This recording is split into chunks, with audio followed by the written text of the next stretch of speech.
Bonjour et bienvenue sur Mobility TV. Nous avons l'honneur d'accueillir Tommaso Pardi. Bonjour. Bonjour. Vous êtes à la tête du GERPISA. Alors GERPISA, c'est le groupement D'études et des recherches permanentes sur l'industrie et les salariés de l'automobile. Alors aujourd'hui, vous êtes là parce que vous avez sorti avec plusieurs autres personnes une enquête sur un sujet très intéressant, ce qu'on appelle les K-cars. Alors en gros, c'est les voitures japonaises, électriques, pas chères si je résume. Est-ce que c'est un petit peu ça l'idée? Et sur ces voitures, en gros, vous dites que finalement, il faudrait aujourd'hui s'en inspirer pour, d'une certaine façon, démocratiser l'électrique en France et en Europe. Alors, d'abord, avant de revenir à cette étude, qu'est-ce qu'on appelle un K-car? Alors, est-ce que j'ai bien résumé? Est-ce que ce sont des petites voitures électriques vendues au Japon, c'est ça? Pour l'instant, ce ne sont pas encore électriques. Avec Écart, ça existe depuis les années 50. Ce qui est original, c'est qu'il y a une catégorie à part qui est réglementée, donc il faut rentrer dans une certaine dimension. C'est des véhicules très courts, pas très larges. Léger. Légers, donc normalement, en moyenne, c'est moins d'une tonne. Il n'y a aucune K-car qui dépasse. Ensuite, ce sont limité en puissance moteur. Ils sont limités en vitesse, mais pas en usage. On peut les utiliser partout au Japon, mais ils ne dépassent pas les 130 km à l'heure. Et sont des véhicules qui représentent 40% du parc automobile japonais qui ont connu un très grand succès. Et nous, notre question, c'était d'abord de faire un constat.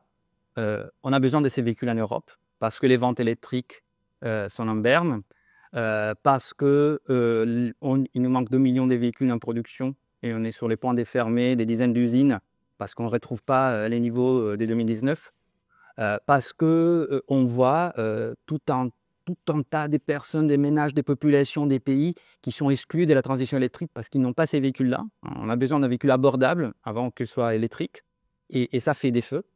Et parce que les constructeurs, sans ces véhicules-là, ont du mal à faire leurs objectifs CAFE, à atteindre les objectifs CO2. Et donc, on s'est dit qu'il nous faut ces véhicules-là. Et la deuxième question qu'on s'est posée, pourquoi on n'a pas ces véhicules en Europe? On en avait avant. On avait les citadines, on avait les segments A, on avait des segments B, légers. On était champions d'ailleurs sur On dans ce était domaine. les meilleurs. Mm. On les a plus. Où ils sont partis? Pourquoi on les a plus? Et donc, on a fait un diagnostic pour comprendre les causes de cette disparition. Et on est allé voir au Japon, où il y en a beaucoup, et où elles commencent à s'électrifier, les K-cars. Pourquoi ils ne l'ont pas fait jusqu'à maintenant? Parce que le Japon, grâce aux K-cars, a pu progresser tellement dans la décarbonation de son parc automobile et de ses objectifs CAFE qu'il n'a pas eu besoin des véhicules électriques. Ils commencent jusqu'à maintenant et ils sont en avance sur l'Allemagne, sur la France. Ils ont beaucoup mieux progressé en décarbonation que les pays européens sans avoir besoin de l'électrique grâce à des véhicules plus légers et beaucoup plus efficients d'un point de vue énergétique. Et donc, on allait voir au Japon pour s'inspirer du modèle. L'idée, ce n'est pas d'importer des K-cars en Europe ou de faire l'équivalent des K-cars en Europe. Chaque pays, chaque région a son parc, son infrastructure routière. Et donc, les K-cars sont adaptés au Japon, ils ne le seraient pas en Europe. Donc, ce qu'on propose, c'est un véhicule qui serait beaucoup plus grand, qui sert à mesure de parcourir plus de kilomètres, adapté. En termes de design, les K-cars, elles sont assez cubiques, on va Ils dire. sont cubiques, et ça c'est Très dans les c'est une évolution récente parce qu'ils permettent à une famille d'entrer dans une K-car. Sont devenus des véhicules familiales. Au départ, les K-cars au Japon, c'était plutôt des véhicules qui étaient pas chers et en plus associés à une fiscalité très avantageuse à l'usage. Il y a une fiscalité très importante à l'usage. Nous avions autrefois la vignette. Chez eux, c'est quelque chose d'équivalent, mais encore plus important. Et les K-cars coûtent en fiscalité à l'usage 3 fois moins qu'un véhicule conventionnel. Donc, ils sont très subventionnés. Et donc, d'abord, les Japonais ont privilégié ces véhicules, en particulier dans les zones peu denses. Ce n'est pas des véhicules urbains, c'est des véhicules plutôt ruraux, petites villes, les zones peu denses où il n'y a pas de transports en commun, parce que c'est très économique, parce que ça coûte beaucoup moins cher d'utiliser ces véhicules.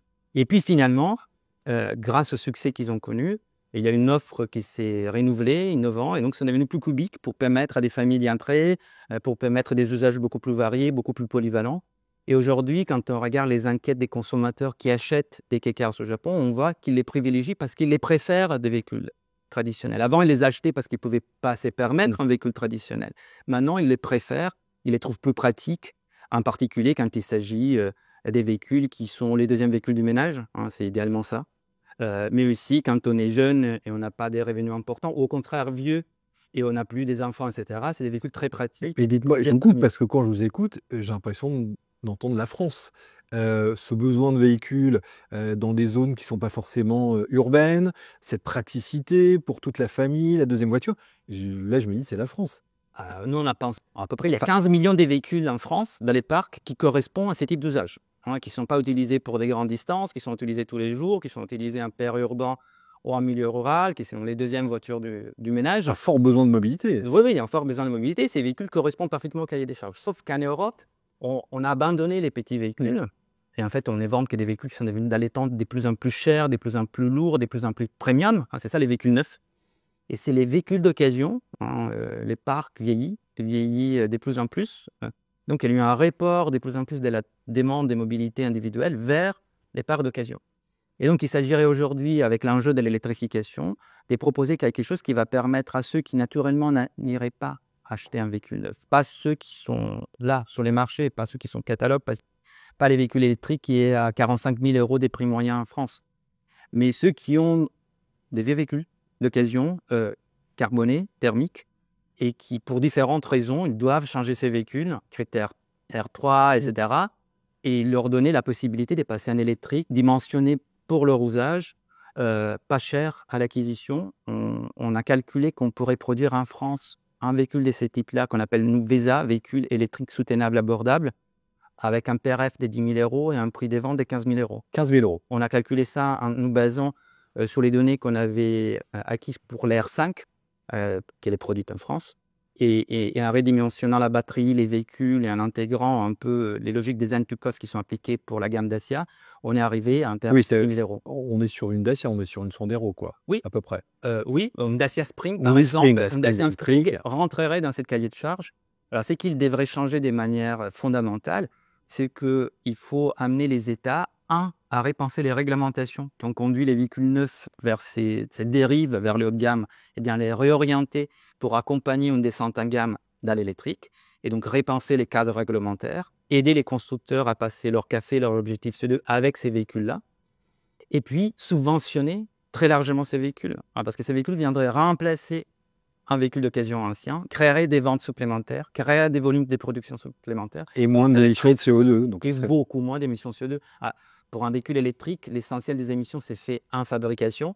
Et un véhicule de ce type-là, un empreinte carbone qui est 2 fois moindre par rapport aux véhicules qu'on vend aujourd'hui. Alors, je vais me faire l'avocat du diable. C'est une très belle idée sur le papier, mais aujourd'hui, les constructeurs vont fabriquer leurs petites voitures, justement, en dehors de l'Europe ou dans d'autres pays. Par exemple, je pense à Renault ou Stellantis. Enfin, ils vont fabriquer pas forcément dans l'Hexagone.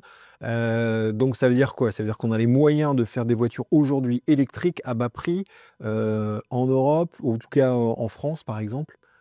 D'abord, l'électrique aide. La Spring, elle est en Chine. Hein, oui, non, je suis bien d'accord, mais l'électrique aide, puisqu'on sait que c'est les coûts d'énergie qui pèsent presque davantage que les coûts de travail, et la France est très bien équipée pour ça, et les avantages des pays à Bocco Solario sont moins évidents sur une traction électrique.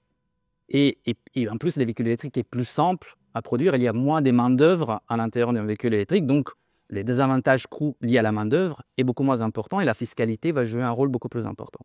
Donc, on pense que pour l'électrique, on peut ramener des citadines en France. Il y a eu un autre rapport qui est sorti avant, où Bernard Julien, qui est un co-auteur de celui-là, a participé et qui montre exactement ça.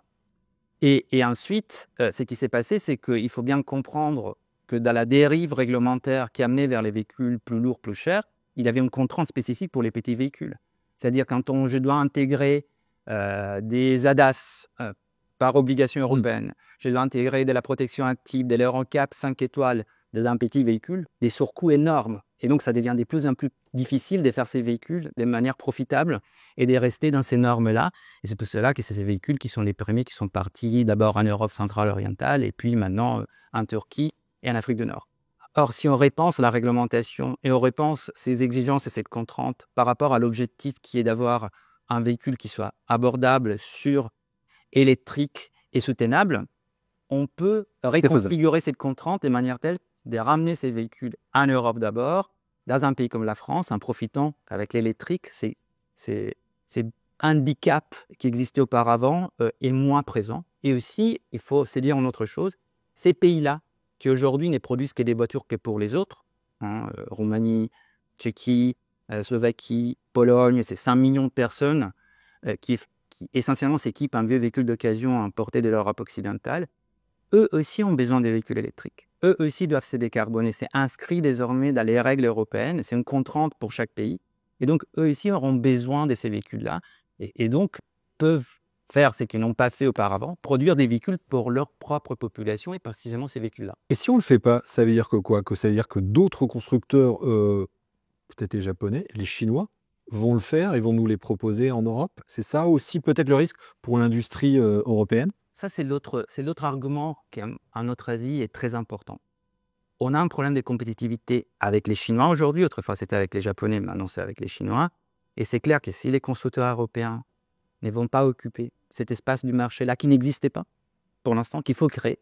Et c'est pour ça qu'on parle des 2 millions, 3 millions de véhicules en plus par rapport à la situation existante. Parce qu'il ne s'agit pas de concurrencer une offre existante, c'est de créer une offre neuve qui n'existait pas au plus. Eh bien, ça permettra aux constructeurs de s'armer face à la concurrence chinoise. Aussi parce qu'on considère que ce type de véhicules-là voyagent beaucoup moins bien.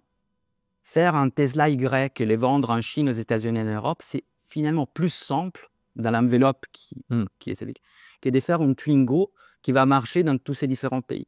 La Twingo, c'est un véhicule qui doit s'adapter à des marchés locaux, qui doit correspondre à différents types d'attentes, où les compromis sont beaucoup plus difficiles, où l'innovation doit être beaucoup plus intelligente. En Europe, il n'y a que Dacia qui sait faire des véhicules à des prix très bas. Les concurrents n'ont pas réussi à suivre. Et on pense aussi que les constructeurs français sont très bien positionnés pour occuper ces terrains-là, par ailleurs. Une autre raison de pousser cette idée. Et donc, on pense que sous ces segments-là, il y a l'espace, il y a les conditions pour les produire de manière profitable en Europe. 2, on a les ingénieries, les capacités pour le faire. Et 3, on va être plus compétitif avec les Chinois sur ces segments-là, parce que c'est plus compliqué, c'est plus difficile. Et les savoir-faire, les compétences européennes seront mieux valorisées dans ces domaines d'innovation-là. Et il y a aussi à manger pour les équipementiers. Il faut alléger, il faut être malin. Il y a tout un tas de technologies qui doivent s'inscrire dans ces véhicules pas chers. Véhicule pas cher, ça veut dire pas véhicule bas technologie. C'est ça un autre aspect qui, à mon avis, c'est important. Et donc, l'idée, c'est que ce véhicule-là fera aussi vivre les filières européennes. Alors, merci beaucoup, c'est passionnant. D'ailleurs, pour ceux qui veulent aller plus loin, on peut le trouver où, ce Alors, rapport? il y a les rapports. Alors, il y a 2 versions. Il y a une version anglaise qui s'appelle European Regulation for a Battery Electric Vehicle, qui est sur les sites du GERPISA, en libre accès. Et autrement, la Fabrique de l'Industrie nous a aidé à faire une nouvelle version beaucoup plus allégée, plus grand public, sous format des livres, est sortie ces mois-ci, et qui s'appelle Légère et abordable, les clés d'une voiture électrique à succès. Merci beaucoup, Tommaso Pardi. Merci. Merci à vous.